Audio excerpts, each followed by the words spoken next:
and taken all his tapes, and somehow that footage got to 50 Cent, who's now put it in his Netflix documentary. So you have something huge coming up, which is a documentary about P. Diddy, Puff Daddy, P. Diddy. I remember he did this interview, but this bit really dropped. I still ain't watched the documentary, but I basically seen everything. Like, I'm gonna watch it, but I just paid for my Crunchyroll subscription, so I didn't want to pay for my Netflix subscription the same day. I'm like, bro, I just feel like a consumer. Yeah. Did he do it, right? Yeah. I know you've been heavy on social media talking about it. He did it.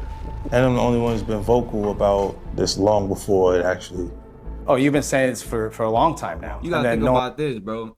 People hold Tupac and Biggie close and dear to their heart, especially if you're a hip hop fan. Diddy killed them. So like Diddy is like the epitome of the devil, like of the music rap industry. He's the devil of the rap industry. It is crazy because side eye anybody who that was like, oh, I don't know about none of that. Free Diddy. I don't know his case and I don't know ass niggas, bro. Y'all is crazy. It was, they're just, why is he saying this? And now it's coming out like crazy. I mean, but I also didn't participate. I also didn't go to those parties. Yeah. It has videos, it has footage, it has interviews from his friends, people in the industry, the co-founder of Bad Boy with him. I actually didn't know that Bad Boy was co-founded by him and his friend. He gave his friend 25% and Puff gave his mother 75%. The release of Sean Combs, The Reckoning, has shaken the entertainment world in a way few documentaries ever have. This 4-part Netflix series lands at a moment when Sean Diddy Combs is already facing the greatest crisis of his career. He is inside federal prison serving a 50-month sentence for transportation for His legal battles have stripped away most of the protection that once surrounded him. Yet what really stunned and what he went to jail for is none of the real shit he really did. Like, he's not going to jail for killing Biggie and them. They shot that girl in the face, made bruh take the rap for it, sacrifice Shine, all these weird Diddy cases, people trying to dick suck, get around him, literally, to get around him and get some clout. Blew up Kid Cudi car, like, he nigga done did everything. And I didn't want to watch the footage, because it's like, I do want to, like, I'm a hip-hop fan, so I do want to see that early 90s footage of Pac and all them, and they was breaking down what happened at Quad Studio. I do want to see all that, and I'm going to get to it, but I'm going to take my time with it. I'm probably going to watch it, like, probably like this weekend or something, probably. Public was not his conviction. It was the footage and revelations inside this documentary. And the person backing it is none other than Curtis 50 Cent Jackson. That alone created a shockwave before anyone even pressed play. The man who has joked about Diddy for decades suddenly has an entire investigative docuseries connected to his name. People immediately asked, is this justice or is this revenge? But when viewers watched the trailer, it became clear this was not some quick project thrown together for attention. The director Alexandria Stapleton said they legally obtained hours of private recordings that show Diddy in the 6 days before his arrest. You hear him talking to his lawyer. You hear him talking to his son. You see a man who is panicking as he feels the world closing in. For Diddy, this was not entertainment. It was humiliation. These were moments he never expected the public to hear. Netflix insists the footage was obtained legally and that 50 Cent does not have creative control. But it does not matter to Diddy. To him, the release of this documentary is the moment he lost control of his... I want him dead. I want him dead. I want 50 dead. I want him dead.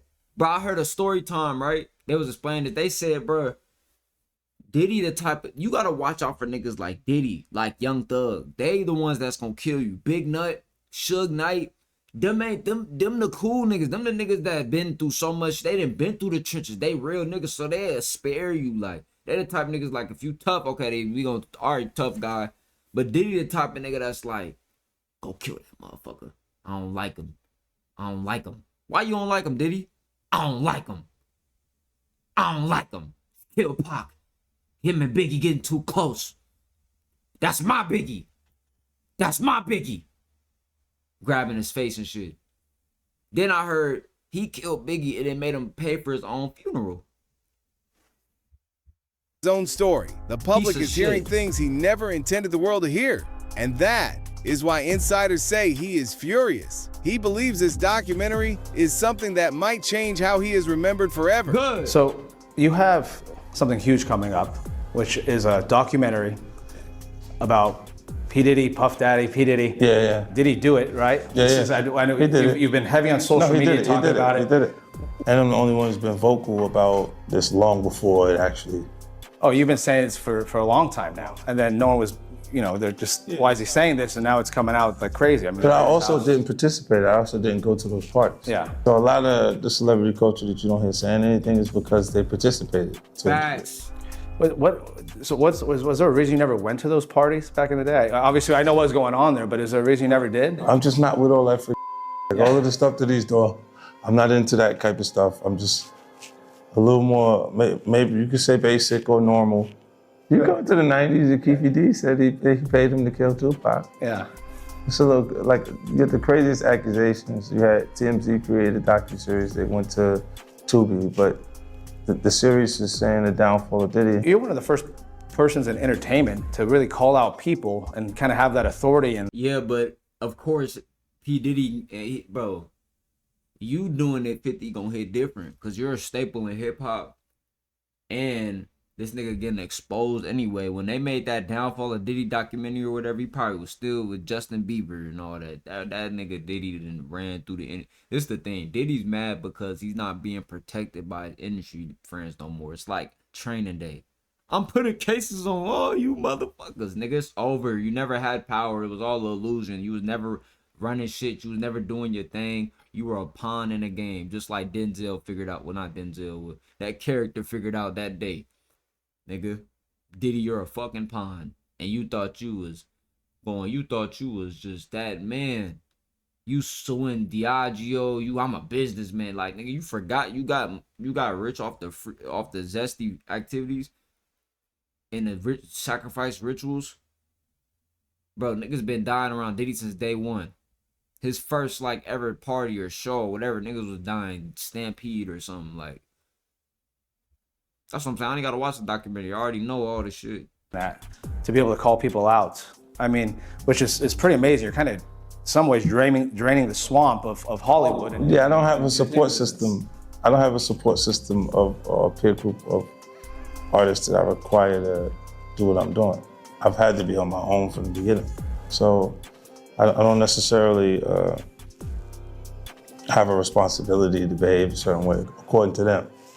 And look, if I didn't have an award-winning director doing it, if I hadn't put the right people in place to produce it properly, I wouldn't understand why they would question or doubt anything. The tension between Diddy and 50 Cent has existed for years, but this documentary has taken their issues to an entirely new level. This is not a simple rivalry anymore. Not funny interviews, not harmless memes. This is now about legacy, freedom, and public judgment. The moment the trailer dropped, sources say Diddy reacted strongly because he believes 50 Cent has crossed a line that cannot be undone. From his prison cell, he reportedly complained that 50 Cent has ruined his life, ruined his family image, and pushed a narrative that he feels is unfair. Part of what frustrates Diddy is that he cannot defend himself publicly in real time. He cannot go live. He cannot sit down for an interview. That's why he's mad. He can't go live. He can't do nothing. 50 done dropped it while this nigga in jail, bro. So it can really hit. As soon as I see, I don't care about this shit because Epstein and Diddy falling is the sign of the new regiment on Earth. The tech people starting to run the shit. You see even Rockefeller partnering with Mr. Beast. What? You ain't hear it from me. Rockefeller is partnering with Mr. Beast. I'm making that video today. Anyway, though, right? When you see what's going on with Diddy, right? This nigga was doing his thing. He out of jail. He on the street. He dressing like the Joker. Like, this nigga thought, oh, he's crazy. Nah, that nigga thought he was him. That's what it was. He thought he was Himothy. See, if he would have just shut the fuck up and followed the rules like Jay-Z, he would have got away with killing Biggie and Pac. That's the fucked up thing about it. That's what I be thinking about. I'm like, yo, they was gonna let him get away with all this shit, bro, if he ain't crash. He crashed his own self out. But then I be thinking they know that you gonna crash because they probably be doing all type of rituals and spiritual work on you and shit like that. That shit don't work on the average person. But if you signing blood contracts like Bow Wow, that's when you get to, you signing blood contracts like Diddy and Clive Davis then rammed you and Bow Wow getting rammed to see who's young, probably all that shit. You gonna be like, where's darkness after we dies? I'm scared. Nigga, we go in the darkness every night you go to sleep, nigga. Diddy thought he was invincible, untouchable. Hey, frying you, bro. He cannot tell the world his version. 50 Cent, however, has been very open. He went on ABC News and explained that his involvement has nothing to do with old jokes or the past tension. He said he is speaking up because silence would make it look like hip-hop approves of Diddy's behavior. He views the documentary as necessary. A lot of people inside the music industry disagree. Hip-hop is a CIA operation since the beginning. Finance, hip-hop acts were like African Bambaataa, NWA, and the Furious Five were financed by the Central Intelligence Agency, the CIA, which are the police, which is COINTELPRO, J. Edgar Hoover, FBI. Any grassroots movements get infiltrated. Streamers, fashion, a car community club, nigga. FBI in there. Yes. Welcome to the world stage, my boy. Privately, but stay quiet publicly. 50 Cent is not one of them. He says he is doing what others are afraid to do. A new Netflix docuseries about Sean Diddy Combs is making headlines for its never-before-seen footage of the music mogul in the days before his arrest. Now, Combs is threatening legal action against the streamer for airing the unauthorized footage. Behind the series is Combs' longtime rap rival 50 Cent and director Alexandria Stapleton, who sat down with NBC News' Chloe Malas ahead of tonight's release. Tonight, Netflix releasing never-before-seen video of Sean Diddy Combs filmed just days before his arrest on charges of sex trafficking and racketeering in 2024. The footage is part of a 4-part docuseries, Sean Combs: The Reckoning, premiering Tuesday. Behind the explosive documentary is Combs' longtime rival, Curtis 50 Cent Jackson, and director Alexandria Stapleton. How did you get that footage of Diddy? I figured most journalists would not disclose their sources. The recordings give viewers an intimate look at Combs' mindset ahead of his criminal trial, even conversations with his legal team. Does he know y'all have this in the doc? I would doubt he knows. So when this airs, that'll be the first time that his legal team, Diddy, that everybody knows that this footage is now seeing the light of day. Perhaps. What was he intending to use it for? I have no idea what he used that for. I mean, you know, you're talking about a man who films himself doing everything and has for decades. I think he wanted someone to be behind the scenes with him. Combs' team firing back in a statement to NBC News today, saying the Netflix so-called documentary is a shameful hit piece and that they relied on stolen footage that was never authorized for release. His team sending... Okay, so if you relied on stolen footage, regardless of the footage was stolen or not, I don't give a fuck. Nigga, you got exposed. It doesn't take away from what happened, bro. Okay, legally, you might be able to say, oh, that's not right legally on paper. Same people that say legally this, legally that. That whole system is corrupt. Ain't no justice system in the justice system, nigga. But regardless of the matter of the fact, nigga, Diddy did it. That's a bad John. A cease and desist to Netflix. Netflix referring NBC News to a statement from Stapleton in which she said they lawfully obtained the footage. After a nearly 8-week trial, Combs was acquitted of the more serious charges of sex and racketeering and sentenced to 50 months in federal prison for 2 counts of transportation to engage in Combs' team going on to slam Netflix for partnering with 50 Cent, who they say has been his longtime public adversary, something the Grammy winner denied, citing his own casting choices in his popular Stars franchise, Power. One could watch this and think that you really hate Sean Combs. Why would they be thinking that? Because of the things that you post on Instagram, Yeah, because but this, of the... Look at this. And let's stop for a second and do say that I hated him enough to hire his kids.